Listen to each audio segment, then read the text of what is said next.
யார் இத பண்ணக்கூடாதுன்றதும் இருக்கு. இதுவும் நான் வந்து பார்க்கும்போது ஒரு டைம் அதிர்ச்சி ஆயிட்டேன். ஒரு கர்ப்பிணி பெண் கர்ப்பிணி பெண் நிறமாச கர்ப்பிணி பெண் இந்த ரிப்போர்ட் எடுத்துக்கிட்டு வராங்க. "என்னம்மா இது ஏம்மா பண்ணீங்க?" அப்படின்னா வந்துட்டு, "தெரியல சார். இந்த மாரி வந்து பண்ண சொன்னாங்க." ஆக்சுவலா வந்து பண்ண சொன்னவங்க வந்து வேற ஒரு சார்ந்த மருத்துவர் போல இருக்கு. அதாவது நம்ம அலோபதி இல்லாம வேற ஒரு துறை சார்ந்த மருத்துவர் போல இருக்கு. அவங்கள பார்த்துட்டு இருந்திருக்காங்க. அவங்க இத பண்ண சொன்னாங்கன்னு சொல்லி பண்ணியிருக்காங்க.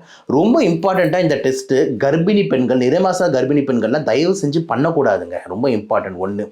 2வது ஆக்டிவா உங்களுக்கு வந்து பார்த்தீங்கன்னா, ரத்தம் வந்துகிட்டு இருக்கு அப்படின்னா பண்ணாதீங்க.